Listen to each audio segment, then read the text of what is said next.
Providing a lesson protocol is a sequential path to personalized learning. For my most recent unit, we studied an informational text that focused on nutrition with common foods like fish and chicken. But it took a twist as I introduced the thought of bugs also carrying similar or, in some cases, more nutritional value. Before any lesson with a touchy topic, I prefer to build background knowledge and support empathy. Background knowledge gives them a recent bank of knowledge to pull from, making content relatable for all learners.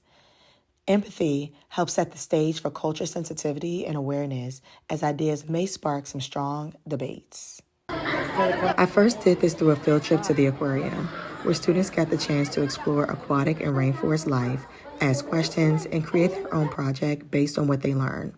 This helped me have a front row seat in building their background knowledge. Next, I supported empathy through a relatable poem titled Mother to Son by Langston Hughes. This poem speaks on resilience, overcoming obstacles, and parental involvement, and wisdom and guidance. I asked students how they related to the poem and to share only as much as they felt comfortable sharing. This created a safe space and empathy towards each other. The skill for this lesson was to identify main idea and supporting detail. I front-loaded vocabulary from the text and video for this unit. I did this to add to their background knowledge and enhance comprehension. Next, I showed a video on nutrition. This helped bring meaning to nutrition and how students can get involved in their own health. Students carried the conversation to Canvas to demonstrate what they learned from the video. They had the option to type their response or do a video response based on their learning needs. After students demonstrated their ability to identify a detail from the video, I shifted to the text. I used the text from our curriculum, Bug Bites, to teach the skill of main idea and detail. This informational text sparked a huge conversation, mainly on would you eat a bug? Students provided some interesting responses.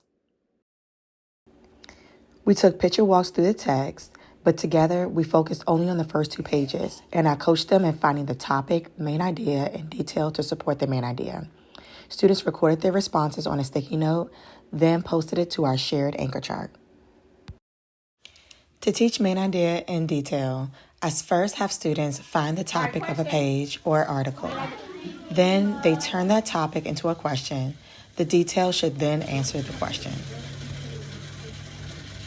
On the count of 3, one big clap. 1, 2, 3. Great job. Go ahead and put that sticky note under details. Okay. All right. Joy and then Aiden, you're next. Okay. Go ahead, class. What's our question? Why do people eat bugs? Based on where people eat bugs because to some people eating bugs is a habit. A habit. Oh, it did? What paragraph it said that? It says on full page that eating bugs is an order. Oh, okay. Sorry. Okay, I'm gonna let it slide. My bad, girl. You go ahead and check me every time. Okay, go ahead and bring your detail up here on the count of 3. One big clap. 1, 2, 3. Jeremiah, you're after Aiden. Okay. All right. Be ready. Go ahead, Aiden. What's our question? Class. What's our question?